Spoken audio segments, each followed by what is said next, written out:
Luther Kruger, Big Blue Sun Museum of Solar Cooking, based in Minneapolis. And I'm out here, and it's theoretically Alpine, Texas, but you're a good 65 miles from the town. John Wells was graciously conceded to an interview about his lab here, and a little focus on solar cookers that he's got. But I want to look at some other stuff. I got some video already, but I don't usually just have 3 open-ended questions. The very first one is just simply, how did you get into solar energy in any way, shape, or form, and specifically then solar cooking eventually? Well, when I lived in upstate New York, which was 15 years ago, there was a guy there who bought this old factory building. And he had a business there called Kling Magnetics, and they made magnetic games and boards and all this weird stuff. And he was really into the idea of turning that into this solar education center and all that. And that's how I sort of got introduced to it, because I met this guy and we were friends, and he had one of those sun ovens, I think they are. Is that Sure. the standard? Yeah, the global sun oven. Yeah, the little one, and I borrowed it and cooked with it a little bit. And I thought, wow, that's kind of cool. And so I got a little more into it. And when I was thinking about leaving upstate New York, I created a little campsite on my property that I lived in during the summer, and then I rented my house out during the winter or during the summer, and lived in this little thing. And I had a couple solar panels, and I kind of experimented a little bit with that. And then I decided I couldn't afford to live there anymore, and I needed to find somewhere else cheap. And I discovered this area and came out here and just went full on into off-grid living. And so I'm all solar powered here, rainwater catchment. I don't use a flush toilet. I don't even use a composting toilet. I took a cue from my Longhorn. You just go where you want, and Sure. it's for one person living by themselves on 80 acres. It's not like I have to worry about anything, and and it's also so bloody hot here and dry. It's like 10% humidity usually. Anything that comes out of you is just going to be neutered pretty quickly. Yeah. So. Do you have like a commode on wheels so you can? No. No. I just Okay. take a walk Okay. and do my business. Sure. Yeah. So that's how you got into, and then solar cooking with the specific cookers here. What? Yeah. Well, I tried out that one that he had, but those are like $400 now, and I thought, that's way too much money for what it is. And so I thought, well, I'm going to make one. And that's when I first got here. I was super gung ho on all things off grid, so I built my first one, and it worked pretty good. It was like 325 degrees, and I thought, well, 400 is like the goal that I really want to hit. So I did some more research online, and this design is pretty standard with a big reflector. It's just a big insulated box with a glass top, and you add a big reflector to it, and you're going to get plenty of sun inside. And so this one, if it's like 110 out, it easily gets up to 450. Sure. I've never hit 500, but I don't really need 500. Yeah. In fact, this one, this is 10 years old, and after about 6 years, I thought I better check it out, and I took apart the metal inside, and it's lined with OSB wood inside, and then there's insulation, and then OSB on the outside, and then it's lined with sheet metal. And the OSB had actually burned through in a couple spots. It was just black and just gone. So I replaced that. So, lining the inside with wood and then covering it with metal, works for a while, but it's not going to work forever. Yeah. So, ideally, if this is all aluminum with some good insulation in it, it'd be a lot lighter, and it would be impervious, but it's never going to burst into flames, so I'm not worried about that. But I am kind of worried about it falling apart if it gets too rotted inside. But this one, like I said, I've used for 10 years. I haven't used it for a number of years just because I got involved in a bunch of other projects. I built a house for somebody out here, and that took a little over a year. And I'm not really ADD, but I need something new to keep me amused. And so and the other thing about this oven is I did a lot of baking with it for about 6 months. I was baking bread, croissants, Sure. and chicken and cookies and stuff, and I was selling them locally. And that's, you're not going to make much money doing that, but it was fun. And the croissants, though, that was my goal, and I made some super croissants in this thing. And they're pretty labor intensive to make, but they were good. And I had one friend out here who just loved them, so I'd make her a batch once a week. And, it took me like 6 hours total. That's friendship. That's not a true friend. continuous. And so that's how I got into the solar cooking thing. But I got kind of burned out on it after 6 months of baking all the time. So I just put this aside and did some other projects for a while. And then you contacted me, and I thought that's a perfect excuse to get this solar oven back in business, because I had recently posted on my blog that it seems a shame to waste all these hot days cooking with propane. So I'm going to start making my nightly meal with this again, just for fun. Great. When propane, what's the cost of propane? What's it? It's got to be going up, right? I thought it was going to go up a lot more, but there's a store down south of me that's 18 miles away where it does the exchange bottles for the 20-pound cylinders, and it's $24.95. There's at Tractor Supply up in Alpine, you can get them refilled, and it was only like $17, but it might be more now. It's been a while since I've been up there to fill them up. But a 20-pound cylinder will last me 2 months of cooking. I keep track of like all this weird minutia out here, so I write down when I change a tank. And I just changed the tank on my cooker inside the greenhouse there yesterday, because I checked my log and I was coming up on the end of it, and sure enough, last night it pooped out after I had it going for a little bit. So 2 months is the time. But this will run forever. Yeah. Yes. Yeah. Once it's in the sun, and then we'll put on the reflectors in a bit here. I got 2 questions on the keeping track of minutia thing. Right. One is Stan Wells near Lake Sonoma. I don't know if you caught his video. He's on the top of a mountain near 400 acres, and he has developed his own tracker just on his own, that he puts a sun oven and then what he's kind of reverse engineered sun oven, similar box cooker with way more insulation. First question is, any relation to Stan Wells? Yeah, he's my twin brother. Okay. No. A month ago, I think I could have put a picture of it, because he let everything go, shaving and everything and so forth, and he was the mountain man appearance. But to affirm what you're doing by keeping track of the measures, he says, I got to keep track of this data, because I got to have that to know, and I can't have to walk a mile down to the creek to see why my pump isn't working if I can tell why or know that it isn't right here right now. And so he keeps track of that stuff. I've got to check my water tanks the old-fashioned way. I tap them. There you go. And when it stops echoing, that's how much water. I was about to say that, or hot, not so hot. Yeah. Well, this time of year, all the water's kind of it's kind of warm. It doesn't matter, huh? But, So. Yeah. But my father was very much like that. He wrote everything down. Sure. When he'd go on business trips, he'd write down every penny he spent and all this kind of weird stuff. And I think I picked up some of that up from him. Sure. But I also like to know what's going on. Yeah. I don't like to guess. It's like I've got a weather station out here, because when it's windy, people always assume that, oh man, it must have been like 50 miles an hour. But you'd be surprised how little you probably had, unless you've got an anemometer to record it. And we had a windstorm the first year I was here, and my anemometer registered 78 mile an hour gust, and that was scary. Wow. That was like a freight train. Yeah. And I knew that was a lot of wind. But when it's blowing and it sounds like it's got to be like 50 miles an hour out there. The anemometer is 20. Yeah. 25. And rain gauge, I like to know exactly how much rain I've got. This is actually my makeshift rain gauge right here. Yep. And the way sure. this works is each of those levels is a 1/4 inch, about.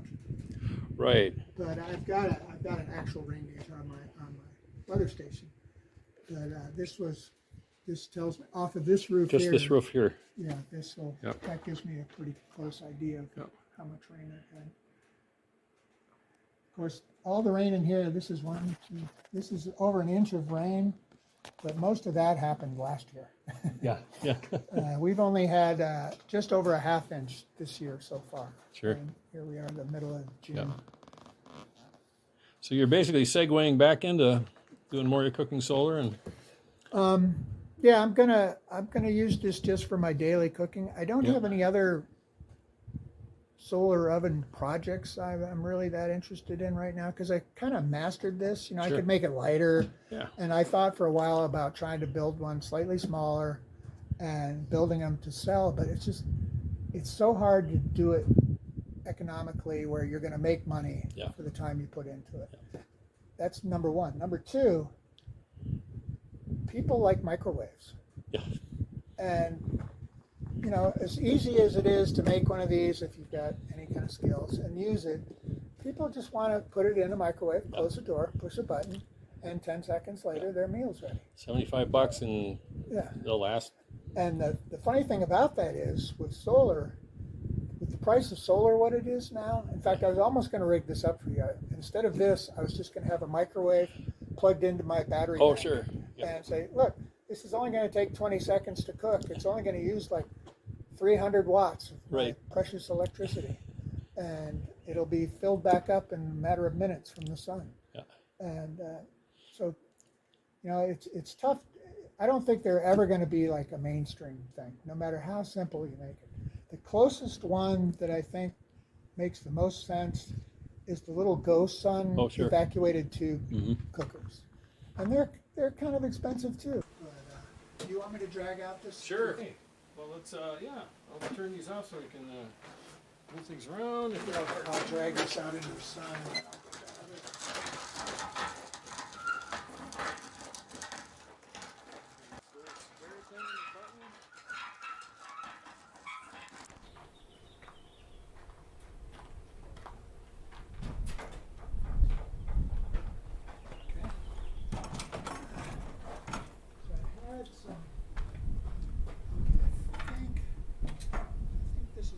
Going to go there. Okay. So I'll be going around that side. You'll be coming this way. Oh, I'm going this way. Go that way.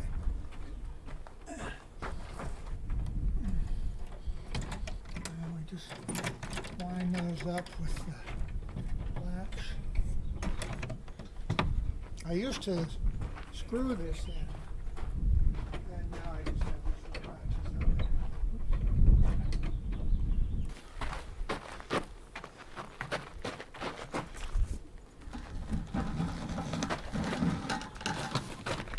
Shadow, sun. And when I put this together, as you can see, it is kind of falling apart here. I left these little openings so I could make sure I could see where the sun was inside.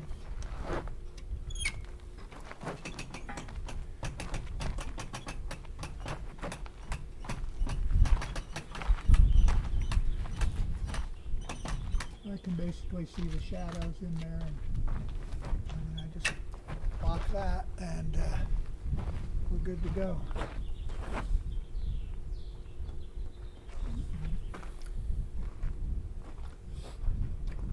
And I put my door on, as opposed to putting it on the back side where you can open it up and load things in, I put it down here so if I'm loading stuff in when it's really hot, a lot of the heat doesn't just pour right out because the door's down here and most of the heat is up here. If you've got a door back here, then you open it up, all the heat goes right out. So, and you know, these things, once you open the door, like a top lid, if you take that glass off, like the sun oven, I think that's the way that one works. All the heat just goes right out. And it takes a while for it to get back up to temperature, but it usually takes about 2 hours, I think, for this to get up to full temperature, depending on, you know, there's a little bit of cloud cover here, so we'll see how long this takes. Do the micro drone shot. There you go. Good thing with the Oh, lasso there you here. go. Have a Yeah, little you bit of can jitter. see the thermometer from these angles if you want to get that. But, Sure.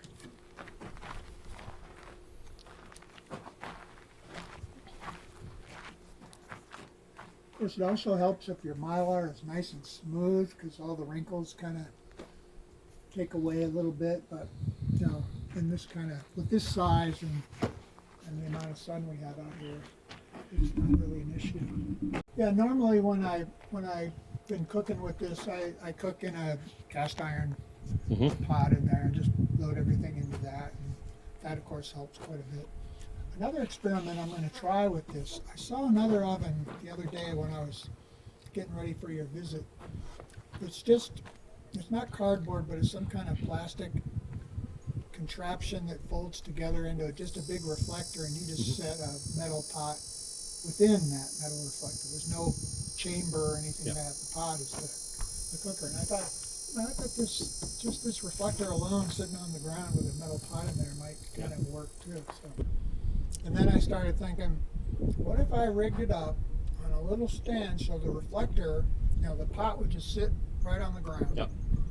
and the reflector could track with the sun, just track, and just kind of course, out here you don't need two axes because in the summertime the sun just goes straight overhead. You don't have to track it as it's coming across. But yeah, I didn't do a whole lot of math figuring out my angles. When I first set this up, I just had one of these rectangles. I just set on the edge and kind of moved it until it looked like all that light was going right in the oven, not spilling over the edge or whatever. Yes. And then I measured that angle, and then I just Repeat. that's what I went off of. And then first I was just going to go 3 feet. I think this is 4 feet. Yep. No, this is 34 inches. I think I was just going to go 2 feet. Yep. But it does the job. Yeah. And out here you'd think a lot of people would have solar ovens. I don't know of a single other person that uses a solar oven out here. It's in one way it's depressing, and another thought is, well, maybe when the propane starts to like quadruple and quintuple in price. Okay, so was it 150 when you first rolled it on? It was about 120. Oh, 120. Okay, so yeah, it's, I'm not sure if my top is perfectly sealed. I don't know if I'm losing any heat. Yeah. It takes a while. But, I was pretty happy when I first finished this and saw it go over 400 the first time. Yeah. I thought, that's what I've been looking for. So, and because you can cook anything, and the nice thing about a solar oven is it's kind of like a crock pot. You yes. set it up, and like when I'm cooking my meals, I don't usually eat until like 8 p.m. But I can't start cooking at 7 p.m. I gotta start cooking a little earlier. So I'll set this up and let it cook for a while, and then I'll check it. And if it looks like it's pretty good, I'll just leave it and won't even readjust it again because it'll stay hot. And then when I'm ready to eat, I just drag it out and eat it. Only when I was doing bread and cookies and things like that, where I had to sort of keep on track, especially with the croissants, because I had to watch those like a hawk. Yeah. But I did the 4 folds and all that, Sure. rolling it out, and the butter and all that, and they were. I was really surprised the first time I tried them, and they tasted like real croissants. So. Good. And you get the browning when you get up into that temperature range. Oh yeah. Yeah. They browned up nicely. I've got a couple of YouTube videos that shows me. Yeah. I think it's a series where shows me making the dough, and then rolling it out, and then cooking it. Sure. And I really like cooking chicken with my son. Yeah. A big pot, chicken, vegetables, potatoes, the whole thing. Just put the lid on, throw it in there, and then the first time I did a big meal like that. In fact, I had this British production company here a couple of years ago that were here for a week. I cooked a whole meal for myself and the host in my old solar oven, and he was amazed because first I'm prepping everything. I'm cutting the package of the chicken open, and I take the chicken out, throw everything in, and then like 3 hours later, we set up a little table way over there so they could do the shot with the desert behind Sure. us. And I set out everything, and the cooked chicken's all brown and bubbling and stuff, and the vegetables. And it's kind of magic.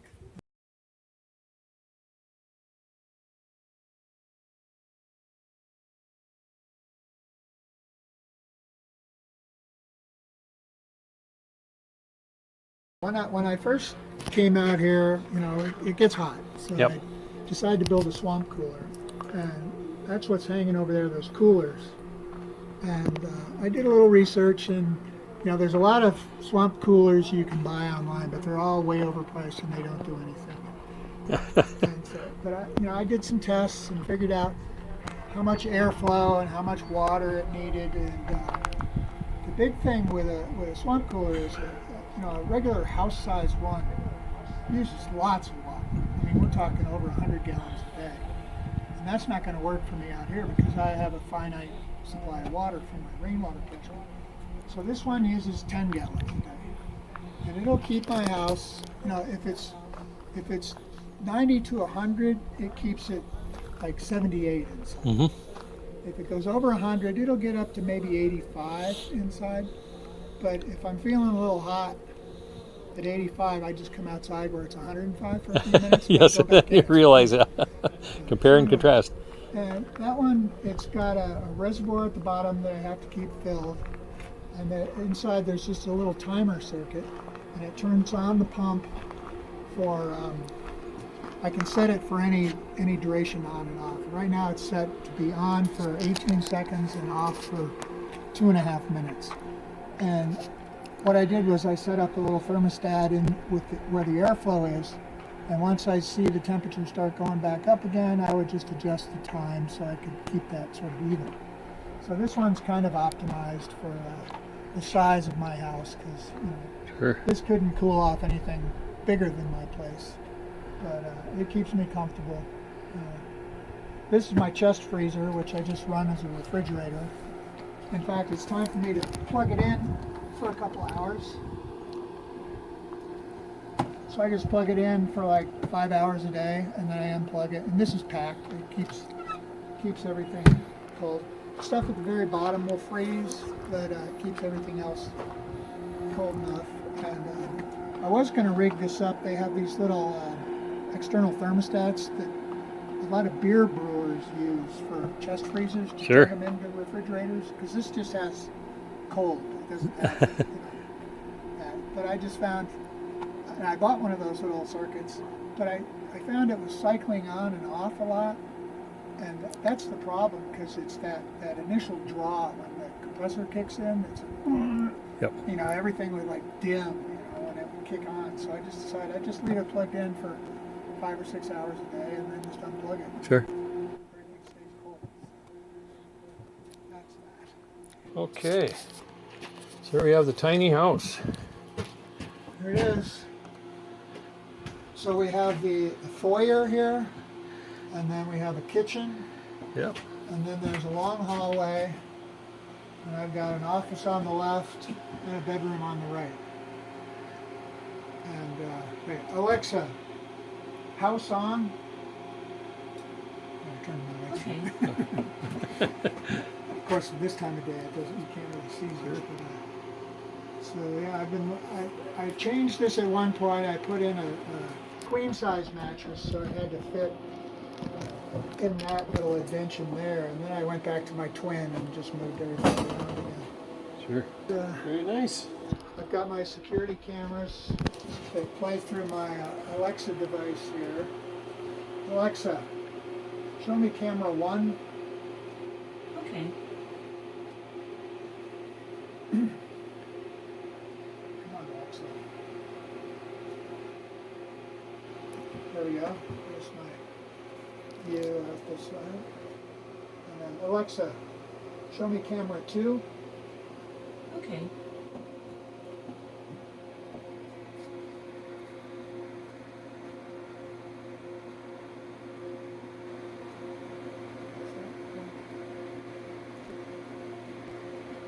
So this is the camera that's at the end of my driveway that's getting my Wi-Fi at 230 meters. And Sure. so it's transmitting it like that. And then the folks that I did some solar and an install for up the hill, Alexa, show me the compound cam. Okay.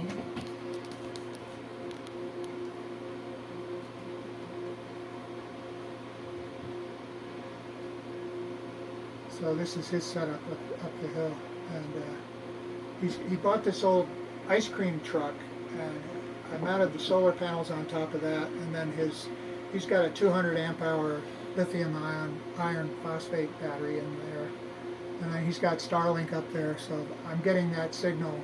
It's funny, the camera signal that I'm seeing right now is coming from his camera to his Starlink, going up 540 kilometers, Yep. and then 540 kilometers back to Sanderson, Texas, and then back up again, and then back down, and then back to me in like milliseconds. Yep. 30 milliseconds. So, Alexa, screen off. This is what I watch at night when I'm in bed, because Sure. this will articulate on its own. Oh yeah. I have another video I posted where I animated this, did a stop action with it moving around and stuff. So. Alexa, screen off. She's also good for timers, I found. Yeah. Because I'm always forgetting if I do something and I start something, like when I'm cooking, I'll tell Alexa to set a timer, and Sure. 30 minutes later she'll Yeah. say my timer's done. So. Well, so you don't just have a smart home; you got a smart ranch. You got a smart. Kind of, yeah. Except I got a really dumb lawnmower. he's like a statue. Has he even stood up? Maybe probably he doesn't want to extend Well, the energy. we're going to go out there and say hello to him. Okay. You got to meet Ben. Sure. In fact, I got to get a photo with you and Ben. Oh sure.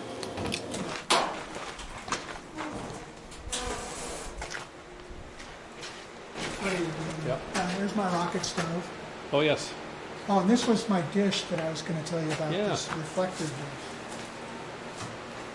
Let me see if I can bring it out. Oh yeah, and you've got it on its own sawhorse. Oop. What's it fall over? A fair amount of Little dust. dusted. So see, I rigged this so it would keep everything positioned right for the reflection up to that plate there. Sure. And this is what I was trying to cook Jiffy Pop on. That'd do the trick. Now I got, the little focus point was like 650 degrees, Yep. but this whole plate wouldn't heat up even enough Oh, sure. to cook the Jiffy Pop. This was kind of fun to make. I had a smaller one. I thought, well, I'm going to get one of these bigger dishes and Yep. glue a bunch of mirrors down to it.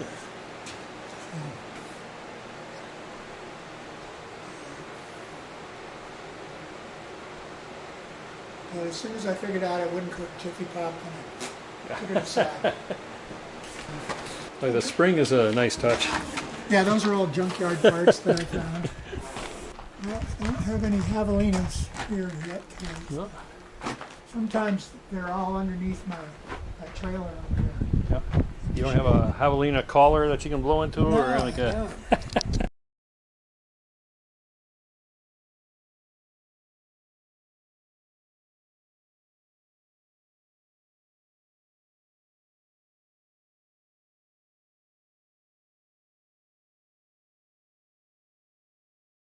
You don't move real fast when you weigh 2,000 pounds. No. And you don't want to. Benny.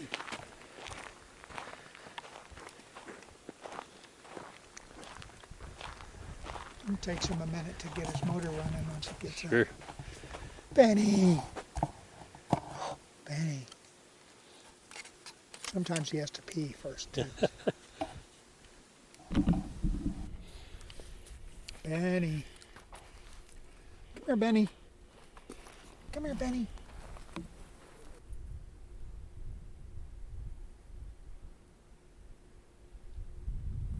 He really hates my drone. I've drone. Oh, I him a can couple imagine. times.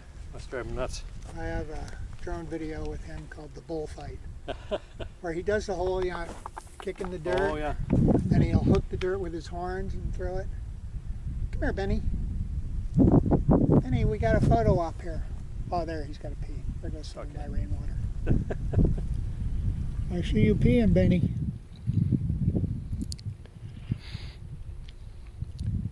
He's limited to 20 gallons a day now because he doesn't need more than that. Huh. And I used to have a float valve on his little water bowl, that blue thing over there. Yeah.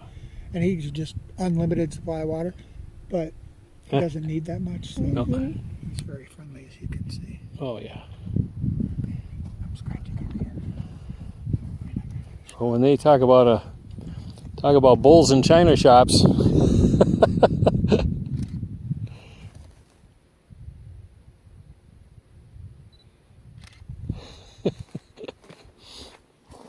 Oh boy.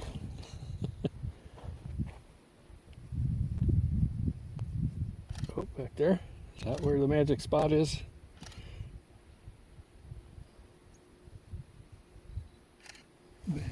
Yeah. He was so cute when he was little. He used to sleep in my house Oh wow. because he's like the size Oh, of sure. a large dog when Sure. he was little. And he'd go ape shit when the bottle came out for his bottle feeding. And yeah. he'd just go nuts. Moo! Moo! And it's funny, he's like a little kid. He'd drink his milk and he'd be all excited and he'd run around out here for like 20 minutes. And he'd come back to the house and come inside and plop down and fall asleep. It wasn't until he got a little bigger when I decided I gotta build him a pen. So this is about 1 acre right here. This fenced in. Uh-oh. He likes to have his butt scratched. Can't reach back there, huh? Oh, he can. Oh, he can? He can scratch his butt with his horn tip. Oh, no kidding. Yeah, he can scratch all Okay. around here with it. Right, Benny? You're such a good boy. He's getting a pedicure next month for his birthday. Because, see, Oh, yeah. they you can break see. off eventually. Yeah, But I got to be really careful. These are way too long. yeah. And so I've got a farrier coming out who specializes with cattle. Sure. And he's going to have to give him a little tranquilizer and lay him down to cut his things. But if they get too long, they can cause him to be lame because it's harder for him to walk when they're so long. Right, Benny? You're such a good boy. Get that camera. Get that.